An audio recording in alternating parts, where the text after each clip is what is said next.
ಎಲ್ಲರಿಗೂ ಅರಿವು ಯೂಟ್ಯೂಬ್ ಚಾನೆಲ್ಗೆ ಸ್ವಾಗತ. ನಾನಿವತ್ತು 4ನೇ ಸೆಮಿಸ್ಟರ್ ಬಿಕಾಂ ಕೆರೆಗೆ ಹಾರ ಸಾರಾಂಶ ಮಾಡ್ತಾ ಇದ್ದೀನಿ.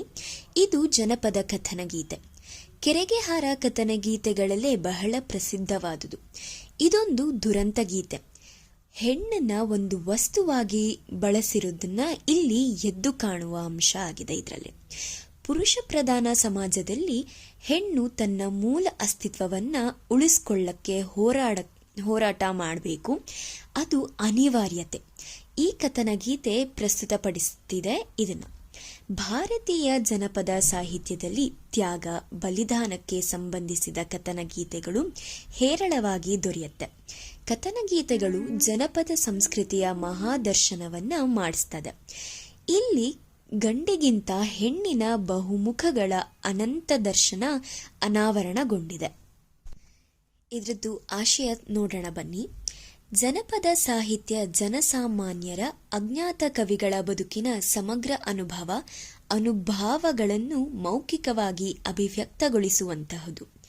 ತಮ್ಮ ಜೀವನದ ಪ್ರತಿಯೊಂದು ಗಳಿಗೆಗಳನ್ನು ಅರ್ಥಪೂರ್ಣವಾಗಿ ಕಳೆದು ತಮ್ಮ ಆಸರಿಕೆ ಬೇಸರಿಕೆ ಕಳೆಯಲು ಹಾಡಿಕೊಂಡ ಸುದೀರ್ಘ ಪದಗಳು ಕಥನ ಗೀತೆ ಎನಿಸಿಕೊಂಡಿದೆ.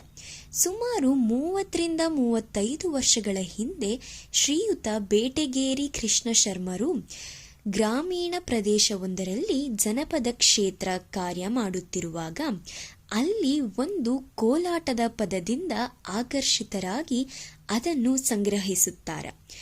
ಅದೇ ಕೆರೆಗೆ ಹಾರ ಕಥನ ಗೀತವಾಗಿದೆ. ಈ ಗೀತೆ ಸುಮಾರು 120 ಸಾಲುಗಳನ್ನು ಒಳಗೊಂಡಿದೆ. ನಮ್ಮ ಜನಪದ ಸಾಹಿತ್ಯದಲ್ಲಿ ತ್ಯಾಗ ಬಲಿದಾನಕ್ಕೆ ಸಂಬಂಧಿಸಿದ ಈ ರೀತಿಯ ಕಥನ ಗೀತೆಗಳು ಹೇರಳವಾಗಿ ದೊರೆಯುತ್ತವೆ. ಸಮಾಜದ ಸಮಷ್ಟಿ ಹಿತಕ್ಕಾಗಿ ಸ್ವ ಇಚ್ಛೆಯಿಂದ ಆತ್ಮಾರ್ಪಣೆ ಮಾಡಿಕೊಳ್ಳುವುದು ತ್ಯಾಗ ಎನಿಸಿದರೆ, ಸಾಯಲು ಇಷ್ಟವಿಲ್ಲದ ಜೀವವೊಂದು ಮನೆಯವರ ಒತ್ತಡಕ್ಕೆ ಮಣಿದು ಸಾಯುವುದು ಬಲಿ ಎನಿಸಿಕೊಳ್ಳುತ್ತದೆ. ಸಾಮಾನ್ಯ ಅರ್ಥದಲ್ಲಿ ಬಲಿ ಎಂದರೆ ನಾವು ನಂಬಿರುವ ದೇವರಿಗೆ ನೈವೇದ್ಯ ಎಡೆ ಕೊಡುವ ಕ್ರಿಯೆಯಾಗಿದೆ. ಇದರಲ್ಲಿ 2 ವಿಧವಿದೆ.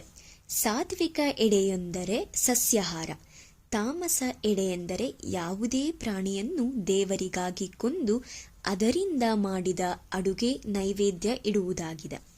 ಇಲ್ಲಿ ಇದೇ ತರಹ ಬಲಿಗೆ ಬದಲಾಗಿ ಹಾರ ಎಂಬ ಪದವನ್ನು ಜನಪದರು ಪರ್ಯಾಯವಾಗಿ ಬಳಸಿಕೊಂಡಿದ್ದೂ ಇದೆ. ಕನ್ಯೆ, ಬಸುರಿ, ಬಾಣಂತಿ, ಮುತ್ತೈದೆ ಹೀಗೆ ಮುಂತಾದ ಸ್ತ್ರೀರತ್ನಗಳನ್ನು ಬರಡು ಭೂಮಿಗೆ, ಕೋಟೆ ಕೊತ್ತಲಿಗಳಿಗೆ, ಮಳೆಗೆ, ನಿಧಿಗೆ, ಮಾಟ ಮಂತ್ರಗಳಿಗೆ ಮತ್ತು ಕೆರೆಗೂ ಹಾರ ಕೊಟ್ಟಿದ್ದೂ ಇದೆ. ಇವುಗಳಲ್ಲಿ ಒಡ್ಡರ ಬೋಯಿ, ಹುಳಿಯಾರರು, ಕೆಂಚಮ್ಮ, ಕೆರೆ ಹೊನ್ನಮ್ಮ, ಕೆರೆಗೆ ಹಾರದ ಭಾಗೀರಥಿ ಪ್ರಮುಖವಾಗುತ್ತಾರೆ. ಪ್ರಸ್ತುತ ಗೀತೆಯು ಕೆರೆಗೆ ಹಾರದ ಭಾಗೀರಥಿಯ ಕವನವನ್ನು ಹೊಂದಿದೆ. ಇದರ ಸಾರಾಂಶ ನೋಡೋಣ ಬನ್ನಿ. ಕಲ್ಲಿನಕೆರೆ ಮಲ್ಲನಗೌಡನು ಸಮಾಜಕ್ಕೆ, ಊರಿಗೆ ಅನುಕೂಲವಾಗಲಿ ಅಂತ ಒಂದು ಕೆರೆಯನ್ನ ಕಟ್ಟಿಸ್ತಾನೆ. ಆದರೆ ಆ ಕೆರೆ ಕಟ್ಟೆ ತುಂಬ ವರ್ಷಗಳು ಕಳೆದರೂ ನೀರು ಬರೋದೇ ಇಲ್ಲ. ಜ್ಯೋತಿಷ್ಯವನ್ನ ಕೇಳಿದಾಗ ಗೌಡನಿಗೆ ಇದು ದೇವರ ಅಥವಾ ದೆವ್ವದ ಮಾತಲ್ಲ, ನೀನು ಕಟ್ಟಿಸಿದ ಕೆರೆಗೆ ನಿನ್ನ ಹಿರಿಯ ಸೊಸೆ ಮಲ್ಲಮ್ಮನನ್ನ ಕೆರೆಗೆ ಬಲಿ ಕೊಡಬೇಕು ಅಂತ ಹೇಳ್ತಾರೆ. ಬಲಿ ಕೊಟ್ರೆ ನೀರು ಖಂಡಿತ ಬರುತ್ತೆ ಅಂತನೂ ಹೇಳ್ತಾರೆ. ಮನೆ ಹಿರಿ ಸೊಸೆಯನ್ನ ಬಲಿ ಕೊಟ್ರೆ ಮನೆಯ ಹಿರಿತನಕ್ಕೆ ಯಾರೂ ಇರೋದಿಲ್ಲ ಅಂತ ಅವನ್ಗೆ ಚಿಂತೆ ಆಗತ್ತೆ. ಮಲ್ಲನಗೌಡನ ಹಿರಿ ಸೊಸೆ ಬೇಡ, ಕಿರಿ ಸೊಸೆ ಭಾಗೀರಥಿನ ಬಲಿ ಕೊಡೋಣ ಅಂತ ತೀರ್ಮಾನ ಮಾಡ್ತಾರೆ. ತನ್ನನ್ನ ಬಲಿ ಕೊಡಬೇಕು ಅನ್ನೋ ವಿಷಯ ಕಿರಿ ಸೊಸೆಗೆ ತಿಳಿದು ಅವಳು ತವ್ರ ಮನೆಗೆ ಹೋಗ್ತೀನಿ ಅಂತ ಅತ್ತೆನ ಕೇಳಿ ತವ್ರ ಮನೆಗೆ ಹೊರಡ್ತಾಳೆ. ಅತ್ತೆ ತವ್ರ ಮನೆಗೆ ಬೇಗ ಹೋಗಿ ಬರ್ಬೇಕಂತ ಹೇಳ್ತಾರೆ. ತವ್ರ ಮನೆಗೆ ಅಂತ ಹೊರಟಾಗ ಮನೆ ಮುಂದೆ ಹೋಗೋ ಸಂದರ್ಭಕ್ಕೆ ಭಾಗೀರಥಿ ತಂದೆ ಮನೆ ಬಾಗಿಲಿಗೆ ಬಂದವನೇ, ಎಂದೂ ಬಾರದ ಮಗಳು ಇಂದೇಕೆ ಬಂದಿರುವೆ ಅಂತ ಕೇಳ್ತಾನೆ. ಮಗಳ ಕಣ್ಣಲ್ಲಿ ನೀರ್ನ ನೋಡಿದ ತಕ್ಷಣ ನನ್ನ ಅತ್ತೆ ಮಾವ ಬೇರೆ ಇಡ್ತಾರಂತೆ ಅಂತ ಹೇಳ್ತಾಳೆ. ತಂದೆಗೆ ಕೋಪ ಬಂದು, ಇಟ್ಟಾರೆ ಇಡಲಿ, ನಿನಗೆ ನಾನೇ ಹೊಲ ಮನೆ ಕೊಡುವೆನು, ಧೃತಿಗೆಡಬೇಡ ಅಂತ ಭರವಸೆ ಕೊಡ್ತಾನೆ. ಎಲ್ಲದನ್ನೂ ತಗೊಂಡು ನೀರಿಗಾಕಿ ಎಂದು ಭಾಗೀರಥಿ ಹೇಳಿ ಕೋಪ ಮಾಡಿಕೊಂಡು ಹೊರಟು ಬಿಡ್ತಾಳೆ. ಮುಂದೆ ನೆಟ್ಕೊಂಡು ಹೋದಾಗ ತಾಯಿ ಸಿಗ್ತಾರೆ. ತಾಯಿ ಭಾಗೀರಥಿನ ಯಾಕಮ್ಮ ಏನಾಯಿತು ಅಂತ ಕೇಳ್ತಾರೆ. ಭಾಗೀರಥಿ ತಾಯಿಗೂ ಅದನ್ನೇ ಹೇಳ್ತಾಳೆ. ಅದಕ್ಕೆ ತಾಯಿ, ಇಟ್ಟಾರೆ ಇಡಲಿ, ನಾನು ಒಡವೆ ಕೊಡುವೆ ಅಂತ ಹೇಳಿ ಸಮಾಧಾನ ಮಾಡ್ತಾರೆ. ಆದರೂ ಸಮಾಧಾನ ಆಗದ ಭಾಗೀರಥಿ, ಅವರಪ್ಪ ಅವರಮ್ಮ ಏನೇ ಹೇಳಿದ್ರು ಸಮಾಧಾನ ಆಗಲ್ಲ ಇವಳಿಗೆ. ಇದನ್ನ ನೋಡಿ ಭಾಗೀರಥಿ ಅವರಕ್ಕ ಕೂಡ ಆಕೆಯ ದುಃಖನ ಕೇಳ್ತಾಳೆ. ನಿನ್ ಜೊತೆ ಆಡಕ್ಕೆ ನನ್ನ ಮಕ್ಕಳನ್ನ ಬಿಡ್ತೀನಿ ಅಂತ ಅವರಕ್ಕ ಭಾಗೀರಥಿಗೆ ಹೇಳ್ತಾಳೆ. ಇವ್ರುಗಳು ಹೇಳಿರೋ ಅಂಥ ಮಾತುಗಳು ಯಾವುದೂ ಭಾಗೀರಥಿಗೆ ಸಮಾಧಾನ ಆಗಲ್ಲ. ಅದಕ್ಕೇನೆ ಅವಳ ಗೆಳತಿ ಮನೆಗೆ ಹೊರಡ್ತಾಳೆ. ಗೆಳತಿ ಮನೆಗೆ ಹೊರಟ ಭಾಗೀರಥಿ ಮನೆ ಮುಂದೆನೆ ಕಾಣ್ತಾಳೆ. ಗೆಳತಿ ಕಂಡು ಭಾಗೀರಥಿಗೆ ಏನಂತ ಹೇಳಿ ನನ್ನ ವ್ಯಥೆಯನ್ನ ಅಂಜಿಕೆ ಆಗ್ತಿದೆ ಅಂತ ಹೇಳ್ತಾಳೆ. ಅಂಜಬೇಡ, ಅಳುಕಬೇಡ, ಹೇಳು ಗೆಳತಿ ಅಂದಾಗ ಭಾಗೀರಥಿ, ನನ್ನ ಅತ್ತೆ ಮಾವ ನನ್ನನ್ನ ಕೆರೆಗೆ ಬಲಿ ಕೊಡಲೇಬೇಕು ಅಂತ ತೀರ್ಮಾನ ಮಾಡಿದರೆ ಅಂತ ಹೇಳ್ತಾಳೆ. ಆದರೆ ನಾನೇನು ಮಾಡಲಿ, ನನಗಿದು ಇಷ್ಟ ಇಲ್ಲ ಅಂತ ಅವಳು ದುಃಖನ ತೋಡ್ಕೋತಾಳೆ. ಆದರೆ ಭಾಗೀರಥಿಯ ಜೊತೆಗಾತಿ ಕೊಟ್ಟಾರೆ ಕೊಡಲಿ, ಅವರು ಹೇಳಿದಂತೆ ಕೇಳು ಅಂತ ಹೇಳ್ಬಿಡ್ತಾಳೆ. ಬೇಳೆಗಳನ್ನ ಹಸನು ಮಾಡಬೇಕಾದ್ರೆ ಭಾಗೀರಥಿ ಕಣ್ಣಲ್ಲಿ ನೀರನ್ನ ಕಂಡು ಮಾವ ಮಲ್ಲನಗೌಡನಿಗೆ ಬೇಳೆಯೊಳಗಿನ ಹರಳು ಕಣ್ಣಿಗೆ ಬಿತ್ತು ಮಾವ ಅಂತ ಸುಳ್ಳು ಹೇಳ್ತಾಳೆ.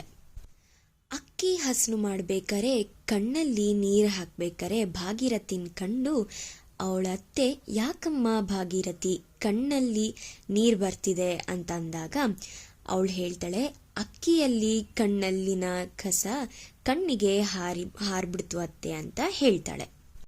ಹೀಗೆ ಮಲ್ಲನಗೌಡನ ಮನೆಯಲ್ಲಿ 10 ಕೊಪ್ಪರಿಗೆ ಅಕ್ಕಿ ಬೇಯತೊಡಗಿತು. ಅಂದ್ರೆ ಅಷ್ಟು ದೊಡ್ಡ ಸಮಾರಂಭ ಒಂದು ಅಲ್ಲಿ ಪ್ರಾರಂಭ ಆಯಿತು ಅಂತ ಅರ್ಥ. ಮನೆಯ ಹೆಣ್ಣು ಮಕ್ಕಳು ಸ್ನಾನ ಮಾಡಲಿ ಅಂತ ಮಲ್ಲನಗೌಡ ಹೇಳಿದ್ರೆ ಮನೆಯ ಸೊಸೆಯರು ಆದ ನಿಂಗವ್ವ, ನೀಲವ್ವ, ಗಂಗವ್ವ, ಗೌರವ್ವ ಇವರೆಲ್ಲರೂ ಸ್ನಾನ ಮಾಡಕ್ಕೆ ಒಪ್ಲಿಲ್ಲ. ಆದ್ರೆ ಸಣ್ಣ ಸೊಸೆ ಭಾಗೀರಥಿ ಸ್ನಾನ ಮಾಡಿದ್ಲು. ಬಂಗಾರದ ಬುಟ್ಟಿ ಹೊತ್ತು ಸಿಂಗಾರದ ಸಿಂಬಿಯನ್ನು ಮಾಡಿ ಹೊರಟೇ ಬಿಟ್ಲು ಭಾಗೀರಥಿ. ಮುಂದೆ ಭಾಗೀರಥಿ ಹೊರಟ್ಲು, ಅವಳ ಹಿಂದೆ ಮನೆ ಮಂದಿ ಎಲ್ಲರೂ ಹೊರಟ್ರು. ಗಂಗೆ ಪೂಜೆ ಮಾಡಿದ ಭಾಗೀರಥಿಗೆ ಬಿಲ್ವಪತ್ರೆ ಇಟ್ಟು ವಿಭೂತಿ ಹಚ್ಚಿ ಸೀರೆ ಕುಪ್ಪಸದ ಕಣ ಹೂವಿನ ದಂಡೆ ಮುಡ್ಸಿದ್ರು. ನೈವೇದ್ಯ ಅವಳ ಕೈಯಲ್ಲೇ ಮಾಡಿಸಿದ್ರು. ಎಲ್ಲರೂ ನೈವೇದ್ಯ ತಿಂದ್ರು. ಉಳ್ದಿದ್ನ ಬಂಗಾರದ ಬಟ್ಲಲ್ಲಿ ಇಟ್ರು. ಆದ್ರೆ ಆ ಬಂಗಾರದ ಬಟ್ಲನ್ನೇ ಮರ್ತು ಹೋಗ್ಬಿಟ್ರು. ಅದನ್ನ ತರಕ್ಕೆ ಗಂಗವ್ವ, ಗೌರವ್ವ, ನಿಂಗವ್ವ, ನೀಲವ್ವ ನೀ ಹೋಗು ಅಂತ ಮಾವ ಅಂದಾಗ ಯಾರೂ ಹೋಗಕ್ಕೆ ಒಪ್ಲಿಲ್ಲ. ಇದನ್ನ ನೋಡಿ ಮಾವಂಗೆ ಒಂಥರ ಆಯ್ತು. ಅವಾಗ ಭಾಗೀರಥಿ ನಾನ್ ಹೋಗ್ತೀನಿ ಅಂತ ಹೊರಟ್ಲು. ಬಟ್ಲು ಹಿಡಿದ ಕೈಗೆ ಗಂಗೆ ಸಿಕ್ಕು ಪಾದಕ್ಕೆ ಬಂದು ಒಂದೇ ಗಳಿಗೆಗೆ ಅವಳನ್ನ ತನ್ನಲ್ಲಿ ಎಳ್ಕೊಂಡ್ಬಿಟ್ಲು. 3-4 ಮೆಟ್ಲು ಹತ್ತುವಾಗ ಅವಳ ಸೊಂಟಕ್ಕೆ ಬಂದು 5ನೇ ಮೆಟ್ಲು ಅವಳನ್ನ ಮುಳುಗಿಸಿತು ಗಂಗೆ. ಹೀಗೆ ಸಣ್ಣ ಸೊಸೆ ಭಾಗೀರಥಿ ಕೆರೆಗೆ ಹಾರ ಆದ್ಲು. ಮಾರನೇ ದಿನ ಭಾಗೀರಥಿ ಗಂಡ ಮಾದೇವರಾಯ ಸೈನ್ಯದಿಂದ ಬಂದ. ಅವತ್ ರಾತ್ರಿ ಆತ ಕೆಟ್ಟ ಕನಸು ಕಂಡ. ಅವನು ಹೊದ್ದಿದ್ದ ಶಲ್ಯ ಸುಟ್ಟಿದ ಹಾಗೆ ಅವನಿಗೆ ಕನಸು ಬಿತ್ತು. ತಾನು ಹಿಡಿದ ಕೋಲು ಮುರಿದಂತೆ, ಕಟ್ಟಿಸಿದ ಮನೆ ಕುಸಿದಂತೆ ಆಯಿತು. ಮನೆಯಲ್ಲಿ ದೊಡ್ಡ ಅವಘಡ ಜರುಗಿರಬಹುದೆಂದು ಭಾವಿಸಿ ಕುದುರೆನ ಏರಿ ಮನೆಯಿಂದ ಮನೆ ಕಡೆಗೆ ಹೊರಟ. ಅವನ ಮನೆಗೆ ಬಂದ ಮಾದೇವರಾಯ ತಂದೆ ತಾಯಿನ ನೋಡಿ ಸ್ವಲ್ಪ ಸಮಾಧಾನ ಆಯ್ತು ಅವನಿಗೆ. ಆಮೇಲೆ ನೀರು ಕೇಳ್ದ. ನೀರನ್ನ ಗಂಗವ್ವ, ಗೌರವ್ವ ನೀರು ತಗೊಂಡು ಬನ್ನಿ ಅಂತ ಹೇಳಿದ್ರು. ಅವಾಗ ಮಾದೇವರಾಯ, ಇವರೆಲ್ಲ ಯಾಕೆ, ನನ್ನ ಹೆಂಡತಿ ಭಾಗೀರಥಿ ಎಲ್ಲಿ ಅಂತ ಕೇಳ್ತಾನೆ. ಅದಕ್ಕೆ ಅವರ ಅಪ್ಪ ಅಮ್ಮ ಭಾಗೀರಥಿ ಅವಳ ತವ್ರ ಮನೆಗೆ ಹೋದ್ಲು ಅಂತ ಹೇಳ್ತಾರೆ. ಮತ್ತೆ ಮಾದೇವರಾಯ ಕುದುರೆನ ಏರಿ ಹೆಂಡತಿ ಭಾಗೀರಥಿ ತವ್ರ ಮನೆಗೆ ಹೋಗ್ತಾನೆ. ಅಲ್ಲಿ ಕೂಡ ಅವ್ರ ಅತ್ತೆ ಮಾವ ನೀರು ಕುಡಿಯೋಕ್ಕೆ ನಿಂಬೆವ್ವ ನೀಲವ್ವನ್ಗೆ ಕರೀತಾರೆ. ಅವ್ರು ಯಾರು ಬೇಡ, ಭಾಗೀರಥಿ ಎಲ್ಲಿ ಹೋದ್ಲು ನೀರು ಕೊಡೋದಕ್ಕೆ ಅಂತ ಕೇಳ್ತಾನೆ. ಆವಾಗ ಅವರ ಅಪ್ಪ ಅಮ್ಮ ಭಾಗೀರಥಿ ಅವಳ ಗೆಳತಿ ಮನೆಗೆ ಹೋದ್ಲು ಅಂತ ಹೇಳ್ತಾರೆ. ಮಾದೇವನಿಗೆ ಮತ್ತೆ ಸಂಶಯ ಕಾಡಿ ಗೆಳತಿ ಮನೆಗೆ ಹೋಗ್ತಾನೆ. ಅಲ್ಲಿ ಭಾಗೀರಥಿ ಬದಲಿಗೆ ಬಾಳವ್ವ ಬಸವ್ವ ನೀರು ಕೊಡಕ್ಕೆ ಬರ್ತಾರೆ. ಅದನ್ನ ನೋಡಿ ಮಾದೇವನಿಗೆ ಒಂಥರ ಸಂಶಯ ಹುಟ್ಟಿ ಗೆಳತಿಗೆ ಕೇಳ್ತಾನೆ, ನನ್ನ ಹೆಂಡತಿ ಭಾಗೀರಥಿ ಎಲ್ಲಿ ಅಂತ. ಆವಾಗ ಆ ಗೆಳತಿ ನಿಜಾನ ಹೇಳ್ತಾಳೆ. ನಿನ್ ಮಡದಿ ನಿಮ್ಮಪ್ಪ ಅಮ್ಮ ಕೆರೆಗೆ ಹಾರ ಮಾಡಿದ್ರು, ನನ್ನ ಗೆಳತಿ ಇನ್ನೆಲ್ಲಿ ಬರ್ತಾಳೆ ಅಂತ ಅವಾಗ ಹೇಳ್ತಾಳೆ ಇವಳು. ಇದನ್ನ ಕೇಳಿಸ್ಕೊಂಡು ಧೃತಿಗೆಟ್ಟ ಮಾದೇವ ಅವನು ಊರಿಗೆ ಕೆರೆಯ ಕಡೆಗೆ ಕುದುರೆ ಏರಿ ಬರ್ತಾನೆ. ದಂಡೆಯ ಬಳಿ ಕಣ್ಣೀರು ಕೂಡ ಹಾಕ್ತಾನೆ. 1000 ವರಹ ಕೊಟ್ಟರೂ ಸಿಗಲಾರದ ಸತಿ ನೀನು, ನಿನ್ನ ಬಿಟ್ಟು ನಾ ಬದುಕಲಾರೆ, ನಿನಗಾಗಿ 300 ವರಹ ಕೊಟ್ಟು ಮುತ್ತಿನೋಲೆ ಮಾಡಿಸಿದ್ದೆ, ಅದನ್ನು ಇಟ್ಟುಕೊಳ್ಳದೆ ಎಲ್ಲಿ ಹೋದೆ ಭಾಗೀರಥಿ ಅಂತ ಹೇಳಿ ಅವನು ಕೆರೆಗೆ ಹಾರ ಹಾಕ್ತಾನೆ. ಹೀಗೆ ಭಾಗೀರಥಿಯ ಮೇಲಿನ ಪ್ರೇಮಕ್ಕೆ ಮಾದೇವನು ಕೂಡ ಕೆರೆಗೆ ಹಾರ ಹಾಕ್ತಾನೆ. ಇದು ಕೆರೆಗೆ ಹಾರದ ಸಾರಾಂಶ. ಈ ವಿಡಿಯೋ ನಿಮಗಿಷ್ಟ ಆಗಿದ್ರೆ ದಯವಿಟ್ಟು ಲೈಕ್, ಶೇರ್ ಮತ್ತೆ ಸಬ್ಸ್ಕ್ರೈಬ್ ಮಾಡಿ. ಧನ್ಯವಾದಗಳು.